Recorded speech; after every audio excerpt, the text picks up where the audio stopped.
سلام علیکم برادر عزیز، خوش آمدید به کانال. اینجا کانالی کالیان کا RCM و ما هستم با شما کالیان اتابکوف. برادر عزیز، ویدیو نوبتی ما بازم درباره مادر می شود. از روی درخواستی دلیر جان رستموف پیشنهاد شما میگردد که این برادر عزیز یک چند روز پیش از من خواهش کرده بودند که یک سرود از یرکی نادینایف تقدیم کرده شود. مرحمت برادر عزیز دلیر جان رستموف، برای خاطر شما سرود یرکی نادینایف تقدیم شما میگردد.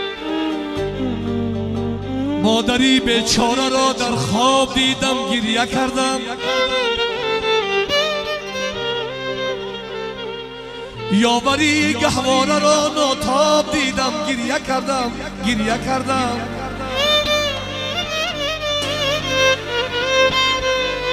از سرم و مهربان دستی نوازش برگرفت، لرزه سیاره را در خواب دیدم، گریه کردم، گریه کردم. لرزه سیاره را در خواب دیدم، گریه کردم، گریه کردم.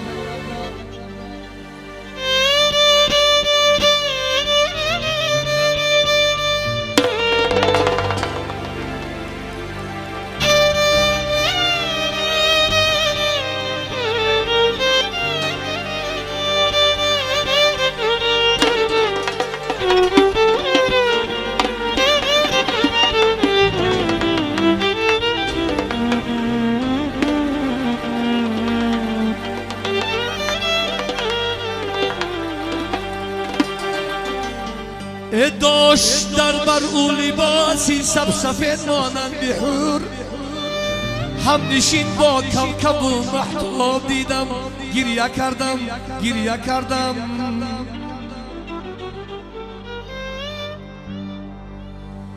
غرقی بیزش بود با قلبی نور در کهکشان، نور باران در زمینی خواب دیدم، گریه کردم، گریه کردم.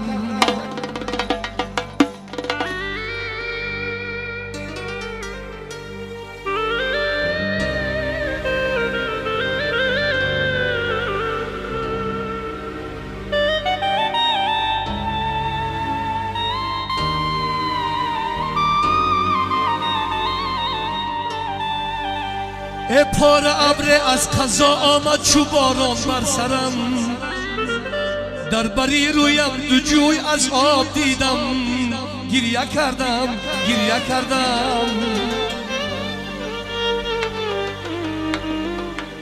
پار ابر از قضا آمد چو باران بر سرم، در بری رویم دو جوی از آب دیدم، گریه کردم، گریه کردم. چون شدم بیدار از خواب،